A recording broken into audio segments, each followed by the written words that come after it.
The following production is brought to you by the Talkin' Buds Leaf Show.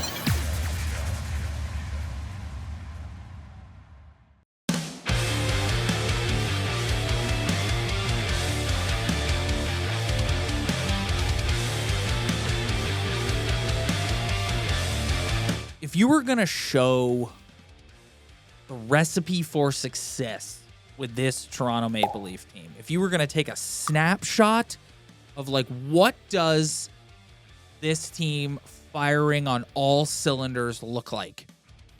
Not really true because Matt Murray was awful. But if you're going to look at the players on the ice excluding Matt Murray, it would be Saturday night's win against the Edmonton Oilers. The core players lifting the team like a kind of a tough first period. Matt Murray just was not in good shape, and the big boys step up and they grab the team, put them on their back, and before you know it, they score 4 unanswered. And I just think, I was watching it thinking to myself, this is it. What does this team beating another good hockey team look like? Thinking ahead to round 1 against the Tampa Bay Lightning, and with the exception of Matt Murray, that's what it looks like. Yeah, I thought, it's such a long season, but after the absolute embarrassment they had at Edmonton, I thought that collectively, maybe it's recency bias as well, that this was the best game I've ever seen the core forwards play. Like, all of them just firing on all cylinders all night long. Because even in the first period when they were giving up goals, I thought they were still playing very well. It's just, the goals were the goals, whatever. But you're right. If this team is gonna be successful, that is the game you show everybody, being like, this is what this team can do when they're firing on all cylinders. Because it looked phenomenal. I should correct myself and say it was actually 5 unanswered goals, not 4. You kind of attributed that a little bit to the 11-7. Yeah. For the 7D, I don't love it as someone who played D growing up. Oh, you played hockey? Well, really? According to everyone. All you got to do is read the comments on our TikTok and our YouTube and be like, well, if you ever played the game. Yeah. We all played the game, man. Relax. Like, it's fine. But, I just remember when there was, I never played with 7D, but even playing with 6D, it was fine. But then once, one guy went down and there was 5 guys and you got to, rotate and get that double shift, it always, put you in the game a little bit more. And I don't love seeing the 7D, but I thought last night I noticed just the different, when guys are firing on all cylinders like that, just the different line combinations that were hitting the ice, like seeing Tavares and Matthews on the same line, 5-on-5, just Nylander playing with every single guy in the lineup. They kind of kept Matthews and Marner together for the most part, but it just threw Nylander all over the lineup, and same with Tavares. And I just thought that because they were playing so well, them getting that extra ice and getting those double shifts really worked in their favor in terms of winning that hockey game. They were just dynamite, all of them. I guess it's kind of obvious that if your best players are on the ice more, it increases your chance of winning the hockey game. And playing very well, too. I thought, last episode, I lobbied some criticism on Auston Matthews. And Auston Matthews didn't have 4 points last night, but man, was he engaged. Holy shit. Every single shift he was out there with McDavid. He was you could tell, he was just engaged. Him and McDavid had the little dust up too. Love to see that. I get it. It's an 82-game season. It's very difficult to be that engaged every single night. I would like him to put up more points, no doubt. But man, if he plays like that against another top line in the playoffs, if he goes against Stamkos in that line playing like that, physical, just all offensively, defensively, same attention on both sides of the ice, I thought he was just fantastic. And Mitch Marner, once again, doing what Mitch Marner does with the incredible takeaway in the middle of the ice and just right in, nice little deke on Skinner. That was disgusting. That was disgusting. That was unbelievable. That is Mitch Marner. There are very few players in the National Hockey League that can do that on a consistent basis, and he does it on a consistent basis. Whether like, say what you want about the guy. I know he's got people who, like, I know he's got some people who don't care for him, like, personally, at least from what I've seen on social media. But man, is that guy an incredible hockey player? I come into this show today with one main thing I want to get across, and we've talked a lot, as has every other person who covers this team in the last few weeks, about all the trade deadline additions and who they brought in and how do they fit and where do they go and like what role are they going to play, et cetera, et cetera. Since the moment they got him, I have dubbed myself the president of his fan club, and I'm going to continue to do so. Do so. Noel Acciari. This guy, when all is said and done, might go down as the most underrated acquisition at the trade deadline. When you look back at this Kyle Dubas era, this is the exact type of guy they've never had. They've tried to bring in a guy like this, like bring in the veterans like Joe Thornton and Patty Marleau to like add leadership and whatever. They brought in Wayne Simmons. Love Wayne Simmons. We all love Wayne Simmons, but Wayne Simmons' best days were behind him. This is the type of guy they haven't had. When we sat here all year and we were like, the bottom six sucks, the bottom six sucks, the bottom six sucks. They go out and they get a guy in Noel Acciari who does everything. When you look at the Tampa Bay Lightning and you look ahead to the first round and you think to yourself, well, Corey Perry's going to be up in everybody's grill again. Corey Perry's going to be getting in everyone's head. Noel Acciari is the Leafs version of Corey Perry. He's not as much of a rat as Corey Perry is, but he's really difficult to play against. He knows his role. He scored 2 big goals for them yesterday. He hits. He's in on scrums. He's not afraid of anybody out there. When he's out on the ice, the other team, and the puck goes in the corner, the other guy's looking back over his shoulder because Acciari's coming in. He's going to finish his check. Like, this is the exact type of guy that they've never had. And when people say, people criticize the Dubas era and go difficult to play against, Noel Acciari is difficult to play against. I love this guy. Love him. I mean, anytime he could chip in with a goal, that's just gravy. But yeah, it's just the finishing of body checks that's just very noticeable. And just being physical. Just being a fourth line role player who is physical. Like, that is, who doesn't love that guy? Who understands the role of a bottom six guy. That's the thing. It's like your job is to go out there. You're not going to play. You're going to play like 10, 12 minutes a night.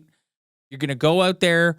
In the playoffs, it might be even less than that. But when you're called upon, you got to go out there and you got to make it difficult. Finish a check, first on pucks in the offensive zone. If somebody's standing out front of your net or somebody's standing along the boards in your zone, give them a whack, give them a stick, give them a whatever. Like, let them know, like, this is not, you're not going to just chill out here. We're not going to be pushed over. Sound very dad right now. Well, it's true, though. Give him a whack. Well, it's true, though. Give him a whack. Stick. It's true, though. Give him one. Like, give honestly. Him a check. Yeah, give him one. You mentioned Wayne Simmons. I think with Wayne Simmons, it's just his best days were behind him. He was never a bottom six forward, though. Yeah. Like, when he was at his best, he was on the top power play of the Philadelphia Flyers, who was a prolific power play, and he scored a lot of goals like that. So, like, him coming in trying to fit that role didn't work. But this guy's just comes in, knows his role, and does all the dad things right. Yeah, using your stick. Yeah, he does. Use your stick. Give him a whack. Give him a whack. Give him a little.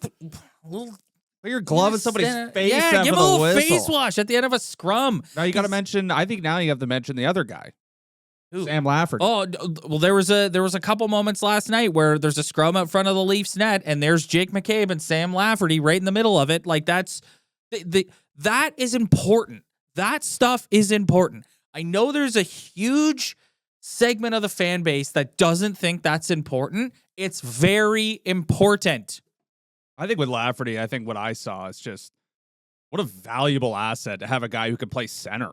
Yes. Like, he has the speed. Like, is he the most skilled player in the world? No, but man, can this guy move? And he plays a very important position if he has to. And he's just way better than Engvall. Like, I'm sorry. Like, he's way more valuable than Pierre Engvall. And that's basically who he replaced because he can play center. Like, he looks really good to me. Like, he's just a good hockey player. I'm just a solid guy. Like, a guy I want on my team. I'm I'm waving the white flag right now. This is me surrendering to all of you absolute dorks on social media who are just every second you can get. Well, Rasmus Sandin, 2 more points last night because of Pierre Engvall playing on the top line. It's like, listen, no one is sitting here saying they're bad hockey players. We're saying Pierre Engvall's soft. I sat here, checked the tape. I sat here for years and talked about Rasmus Sandin's upside. Listen, it ran its course. There was no fit anymore. They were looking for a different look up front. We just talked about it with Acciari and Lafferty, who bring an element of physicality that Engvall doesn't. That's what they wanted, so they moved on from him. Rasmus Sandin, he's playing like 20-plus minutes a night for the Washington Capitals. He was never going to get that opportunity here. I just didn't... Let it go. Let it go. I just didn't see that same energy towards him when he was here, though. Like, where were those people knocking on the Sandin drum when he was here? I just think... Because I'm someone who actually always liked him. Like, we were sat here a couple weeks ago, and I said that I really like him. I think he's really good. This has been a pro Rasmus Sandin podcast since it started. We have been on here the entire time being like, this guy has a ton of upside. He's got a ton of potential. But it's just, like, I didn't see people just clamoring for him to be the top guy on the PP or just getting more ice time. He was just a guy who fit in that everyone just kind of had a polarizing opinion about. But like, this team, like, I know they're like, if you look at their stats, I don't have it in front of me, but as a D-core, they're pretty low in the NHL in terms of points contributed. As a D-core, they're not the best contributing offensive D-core in the league. But I mean, this team at this point, like, almost just, they don't need that. Like, you know, they that's not their game. That's what I'm saying. They don't, like, he's getting an opportunity in Washington that he wouldn't have gotten here. Full stop. And they felt like it was time to move on. Sure, you maybe in a while you can look back and think to yourself, oh, that's too bad that they let this guy go. He's had a great career in Washington, whatever. But it's like, it's spilt milk, folks. Like, it's like he's gone. He's not coming back. Stop reminding everyone every second you get that he had 2 more points last night. But we've talked about this forever with Toronto sports fans. You see it with the Blue Jays all the time. People just get so emotionally attached to these guys. And at the end of the day, it's a transaction, and these guys get treated like pieces on a chessboard, and you can talk about the inhumanity of that, but they get paid a lot of money, and Kyle Dubas and his management team, Brendan Shanahan, made a decision that we don't need him anymore, or he doesn't have he's not a proper fit here based on how we want to construct our roster and our defense.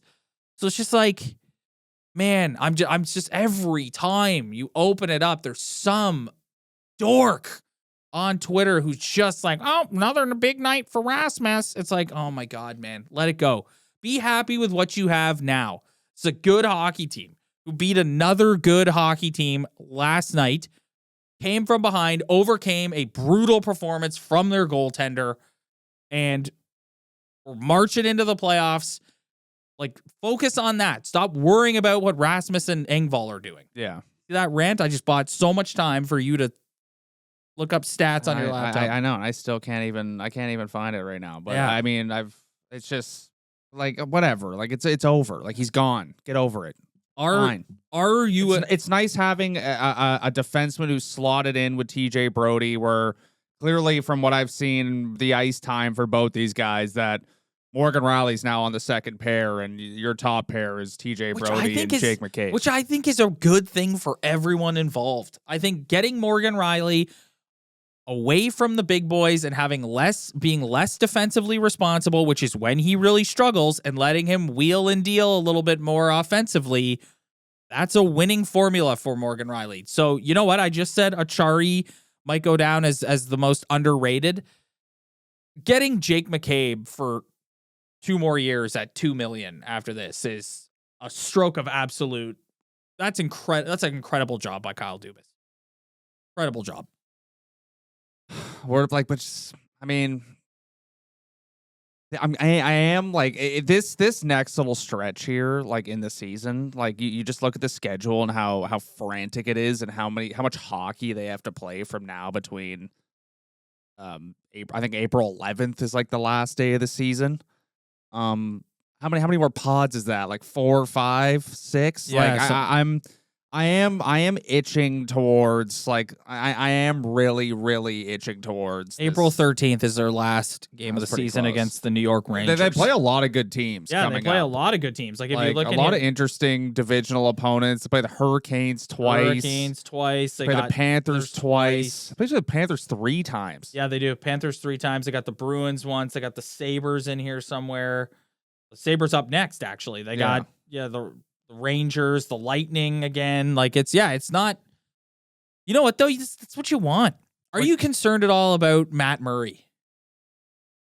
I just don't think that this guy deserves to play. Like, I mean, he came back. He played pretty well against Vancouver, and then it was just, did Matt Murray start game 1? It's like, how could you disrespect your? To me, it's almost like it's kind of silly how Samsonov would not get that opportunity unless he just absolutely sucks for the rest of this season. But this, like, to me, this guy's deserved this opportunity. He's been in the net for them pretty much all year. He's got a .915 save. He's been above average. He's been a top 10 goalie for most of the season. Like, I think it's a joke how this guy wouldn't get the opportunity game 1 unless he's just awful for the rest of the season. I think people just like look at the resume of Matt Murray. They want to recreate what happened 6 years ago. Yeah, I just don't think that's going to happen. I think from this season, I really understand why why Sens fans don't like Matt Murray, because it's just like, what, like all year, it's like, what's there to like about? Like, he's just been injured all year. He's come back, like, and then my phone is blowing up last night of people being like, Matt Murray's awful right now. Yes, like, he's terrible. Yeah, the goal that Connor McDavid scored, you could have driven a Mack truck through his 5-hole. Like, nothing. I've been noticing McDavid pulls the 5-hole a lot, and it's just like, I think goalies need to start figuring that out, because I mean the last like 10 goals he's had, I'm pretty sure like at least half of them have been 5-hole goals. I thought the Edmonton Oilers unraveled in that game. They unraveled. The Leafs dialed up the pressure, and the Oilers just had no answer. And Mike Bunting was getting in everybody's head, and it was just, the officiating was horrendous yet again. And listen, you and I both have refereed before, so we're not usually pick on the refs guys. I'm more of a refereeing is just an obstacle you have to overcome to win the game. But it's gotten to a point now with the National Hockey League where it's not good. This might be gimmicky, but I noticed at least 2 shifts against Edmonton where McDavid, it was more on a breakout, so I don't know if it was on purpose, but like I'm just wondering, like, if McDavid's on the ice 5-on-5 and you're the other team, like, do you just play a gimmick style where like you just collapse everybody back into your like close to your zone in the neutral zone and just I don't even know how to explain it. Like, you know, just play like an old New Jersey Devils style kind of trap every single time he's on the ice, because you watch all his goals. It's just him, like, he has so much space to create offense, and when you give him any space, he's going to score. Like you saw last night, like Jake McCabe, love the guy. But one-on-one against Connor McDavid, he looked like an absolute joke. Well, anyone one-on-one just against cuts Connor to the McDavid. middle. This guy has no chance. There's no forwards back to pick him up, and he's just, it's tough if you're Murray. I know his 5-hole is wide open, but maybe that's why these 5-hole goals are happening so fast, because he's coming in so quickly, and it's just like they're like almost shell shocked. So it's like, if you're an opposing coach, like 5-on-5, I would almost just like waste a shift. Just playing almost a gimmick style to make sure that he doesn't get that time and space to skate through everybody, because that's how all his goals are scored. Well, and he does operate on a higher level, like you almost have to do that. I know, and it's stupid. Like you're not really gonna get any offense that shift. But then you look at I know Draisaitl's is good, but in terms of just domination, like it's all McDavid in terms of just speed through the neutral zone, like everything, and it's almost like I would play almost a gimmick style against them, then take your chances for the rest of that lineup. Yeah, after that line, it's I really enjoyed it. I thought it was a great, like, sort of Saturday night game. There was some chippiness there. Like, these are the two marquee Canadian franchises right now. Like, it was really, it felt some, when you get to this point in the season, to your earlier point, like, it does become a bit of a slog. Like, you're kind of like, all right, let's just get, like, we all know what the first round's going to be. Let's just get there. But I did have a moment last night where I was like, this is really good. Like, this is exciting Saturday night matchup with two good hockey teams. Marquee. Well, I just thought about it because last week I was just digging on Matthews, and I'm just watching that game, and I'm like, this guy is unbelievable right now. I wouldn't say you were digging on him. I would say that basically what we said last time, like, the guy has set the bar so high for himself, and thus far in the season from like a production standpoint, even though he's still having like a great season, but he set the bar so high. So you kind of look at it and you're like, this isn't, like, you're better than this almost. But yeah, you watch him against the Edmonton Oilers and it's like, no, if he, like you said earlier, if he goes out there and plays, he was physical. Like, he was physical against them. Like, it wasn't just like finishing checks. It's just like, see what happens when you bring in an Acciari and you bring in a McCabe and you bring in a Lafferty and guys who don't take any shit after the whistle, or when someone on your team gets roughed up, there's someone in there. And when Luke Shen eventually gets here, he's going to do the same thing, although he can't play because Justin Holl is Sheldon Keefe's son. But it's like, it makes a difference. It makes a difference. I know that you can't quantify it through a number, but getting in your opponent's head with physicality and saying, you know what, if I take a swing at Tavares or Marner or Matthews here, someone's coming after me on the next shift. That's part of the gamesmanship and the chess match that is professional hockey.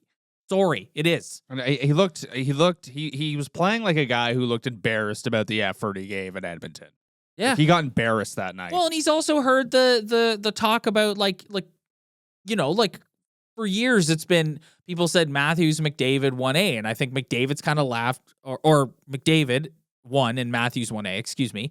And I think people, he's heard that, and McDavid's kind of left him in the dust a little bit. And I think last night he was just like, no. Yeah, he looked pissed off. Yes. Like, he was on top of him all night. Yes. All night. And yes. you could tell, like, he was bigger than him, too. Like, he was laid physical. him out. What old school hip check there in the blue line, and then accidentally on purpose. And then McDavid had a little spaz. Yeah, and off you go. I was very impressed with him. Yes. I thought he was fantastic, so good. Like, that's the type of, like, that is like the best two-way hockey player. Like, that is the best version of a two-way Auston Matthews. Like, holy shit, he's good, man. 100%. Fantastic. Yeah, William Nylander again gets another big goal, was all around the net. He was fantastic. Yeah, he was everywhere. Yeah. All of them were great. It was a great night. It really was. I want to do a documentary on William. I want someone to commission a documentary on William Nylander, and I want it to be about the psychology of a professional athlete and how important just self-confidence and maturing is. Because this guy, night in and night out, He plays like, I'm one of the best guys out in the ice right now. No one's like, I'm not scared of anybody out here. And you just, like, it's incredible. It's his journey. I feel like a proud father watching him play hockey. He's just, oh my God. Just his speed. Like, this year, just his speed with the puck is just gone to another level. Like, it's just his fitness and his physical ability is just gone through the roof. He was fantastic. Do you read anything into this continued slump with the Tampa Bay Lightning? Like, are you like, oh no, they might not be the same Lightning team as they once were, but then you're like, no, they're still the Tampa Bay Lightning, and when the game starts, they're still the Tampa Bay Lightning. I mean, they got a nice little dummy win against the second worst team in the NHL, and but other than that, like, yeah, they were struggling, but I mean, it doesn't matter. These guys, how could you question? You can't question them. You can't. No.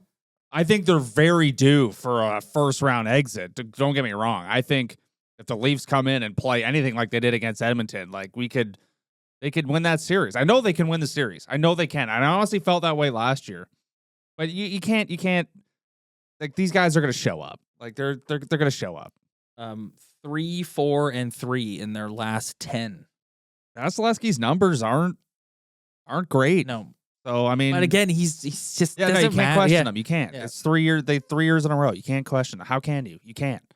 I mean, I guess the only argument I've heard from other radio stations that I agree with is their D-core has diminished. Like their what they have on the back end isn't as good as what they've had in the past. But they still have the best defenseman in the league They leading the way. They have the best defenseman in the series, and they have the best goalie in the series, and that gives them a very distinct advantage in pretty much any playoff series, and it's shown over the past 3 seasons. When he decides to turn it on, you could put Kucherov in there as one of the best offensive players in the their series whole as well. like the resume speaks for themselves. Anyone underestimating that team is a complete idiot. I do think they're ripe for the picking. I do think they're due for an early exit. These guys are probably exhausted. How are they not exhausted? Yeah, I know. Like it's just like every single year they gear up. I don't know, but they always just find that gear. They always just get it done. Yeah. We've said in the past, like that team, it has an uncanny ability to score a clutch goal. Yep. At a clutch opportunity. So I mean, it's going 7 games. That's what I do. Yeah, know. it's going 7 games, and would it be just like the best thing ever if this team if the Leafs just wanted like 5? I know, but that's just never gonna happen. No, it's never gonna happen. Like, I always think about that. Like, what if they just like won the series in 5 games? What if Because they just slayed the Dragon, got the monkey off their back in 5 games? Or they just pulled like a Columbus and went out there and swept them. Yeah, but that's just you just know it's not gonna happen. No, because they live like. It's the joke that we made last episode. It's like, this is just part of being a fan of this team is like they're gonna keep you on the edge of your seat at all times. Like the Edmonton game turned out to be really great, but there was a moment in there where Matt Murray, you're just sitting there going, oh my God, like they're playing so well and they're going to lose this game because Matt Murray can't stop anything. And that's just part of being a Leaf fan. It's rarely like this. It is always like this, up and down, up and down. That's why I like doing this podcast. It's exhausting sometimes. Yeah. Well, I can't because you just like I feel like 1 week I come in here, I'm screaming, I'm crying, and then they go out and play the best game of the season. You're like, damn, these guys are good when they're good. That's why, you know what, the guys who are on the radio take a lot of heat, but I will always empathize with anyone who does a daily show. Like, how do you keep it interesting? I don't know. We do it week to week, and I sometimes, like even today, like I came in here today and I was like, well, they played a hell of a hockey game. Yep. And now it's like, so we just got to come on here and glow and tell everyone to shut up about Pierre Engvall and Rasmus Sandin. I think what this year's version of the Maple Leafs have proved, like above anything, is that they've just been remarkably consistent this year, I think. Like, yeah, they go through their ups and downs, but if you look at the record, like I'm pretty sure they've only lost in regulation twice in a row, like once all year. Yeah. Like they've just been they haven't gone on a long losing streak. They haven't had a long winning streak. They've just won more games that they've lost, and it's been very consistent. And they've kept pace with the Lightning all year. And if Boston was not having some sort of ridiculous, like out of their mind season, like a historic once in a lifetime season, I'd imagine they'd be right there with Boston too. Like it'd the be a start 3-horse race. The start of the season was tough, and then they got over that, and ever since then, like they've been like look at that Western road trip. At times, there was 2 games on that road trip that were brutal, terrible. But at the end of the day, they went 3-2 on that road trip. Yeah, they still came out with a winning record, and then they beat Edmonton again. So they're like 4-2 in the last 6 games, and 2 of those games, everyone was freaking out, being like, "This is awful." 7-3-0 in their last 10. Yeah, that's been their season. Yeah, like that's like we like complain. I've complained about a lot of things this season, and that's because I know what happens in the playoffs. Like we know, but like at the end of the day, you got to give them credit for how consistent they've been in the regular season. Like there hasn't really been a streak where it's like, oh my God, they've lost 5 in a row. They're awful. Like this is brutal. They've just been 7-3. I don't know about you, but that sounded like a pretty compelling case to give Kyle Dubas a contract extension. No. No. They got to win around. All right, let's get out of here before we get ourselves into even more trouble. Thanks so much, everybody, for checking us out. If you like what you see, hit that like and subscribe button below. Spread the word. Tell your friends. We really appreciate it. Leave comments, even if you want to rip us, especially if you follow us on TikTok. That happens anyways. Oh, my God, man. Can I just say, like, PSA for people on social media. I see sports takes all the time that I think are really stupid, or I disagree with, or I think, what are you watching? But you know what I do? I just keep scrolling and I move on and I cease to think about it after the split second. I don't go out of my way to comment and be like, look at these two pigeons. Stupid. Like, but at the end of the day, that comment drives that you wouldn't see that video on your feed if that idiot didn't comment you pigeons. So you know what? It's a circle. It's a vicious circle, man. Yep. If you want to comment and call us pigeons, go right ahead. I was getting destroyed for including Manchester United in a cursed franchise. We were getting. It was like the video that I posted about our Sheldon Keefe take about benching Liljegren. It was one of two comments. It was, you guys are complete idiots, or it was just slandering Justin Holl into existence.